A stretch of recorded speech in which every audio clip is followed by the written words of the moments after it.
ആ ഒരു കോംബോ ഉണ്ടായിരുന്നല്ലോ സഞ്ജു ചേട്ടൻ ലക്ഷ്മി ചേച്ചിയുടെ ഒക്കെ നമ്മൾ റിയലൈസ് ചെയ്യാറുണ്ട് അന്നത്തെ ആ ഒരു വൈബ് നമുക്കിപ്പോ കുറഞ്ഞിട്ടുണ്ടോ എന്നുള്ളത്.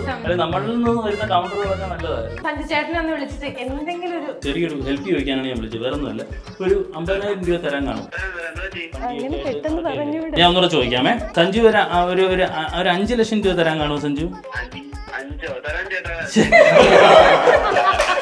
വൃത്തിയോട് പറയുന്നത് അങ്ങനെ അല്ല സഞ്ജു, സ്ക്രിപ്റ്റ് അതല്ല ചേട്ടാ. ബുദ്ധിമുട്ടാണെന്ന് പറയണം, ഇല്ലെങ്കിൽ യൂട്യൂബേഴ്സിന്റെ കയ്യിൽ പൈസ ഉണ്ടെന്ന് വിചാരിക്കും ആളുകൾ. ഞാൻ ഒന്നുകൂടെ ചോദിക്കാം, സഞ്ജു ഒരു 50 ലക്ഷം രൂപ തരാൻ കാണുമോ സഞ്ജു?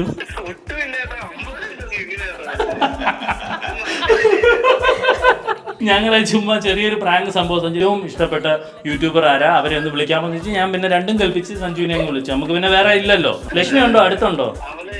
ഞാൻ സൗണ്ട് കേട്ട്. ഇനിയിപ്പോ തുറത്തിമതം റിലീസായോ? ഓക്കെ, കാണാം.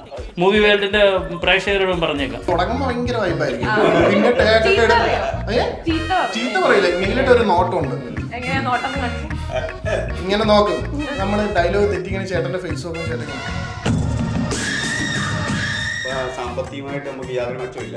പക്ഷെ നമുക്ക് സെലക്ട് ആയാലും നമ്മൾ പിന്മാറാൻ നിന്നാലും പുള്ളി അത് സമ്മതിക്കത്തില്ല. ഇപ്പോൾ ഫസ്റ്റ് ഒരു സിനിമയ്ക്ക് പോയാലും എൻ്റെ അതിന്റെ ഫുൾ പേയ്മെന്റ് പുള്ളിയാണ് എനിക്ക് തന്നെ വീട്ടിലെ കാര്യങ്ങൾ കഴിഞ്ഞു പോകാനുള്ളത്.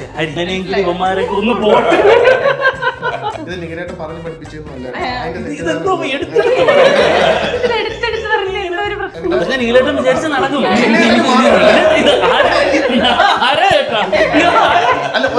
നമ്മള് ആദ്യത്തെ ടിക്ടോക്ക് വീഡിയോസ് ഉണ്ട്, അത് ഞങ്ങൾ ഒരുമിച്ച് ചെയ്യുന്നതിന് മുന്നേ ഞാൻ ഒറ്റയ്ക്ക് ചെയ്ത കുറെ വീഡിയോസ് ഉണ്ട്. അതൊന്നും ആരും ബുദ്ധിമുട്ടരുത് ഭഗവാനെ മാത്രമാണ് എനിക്ക്.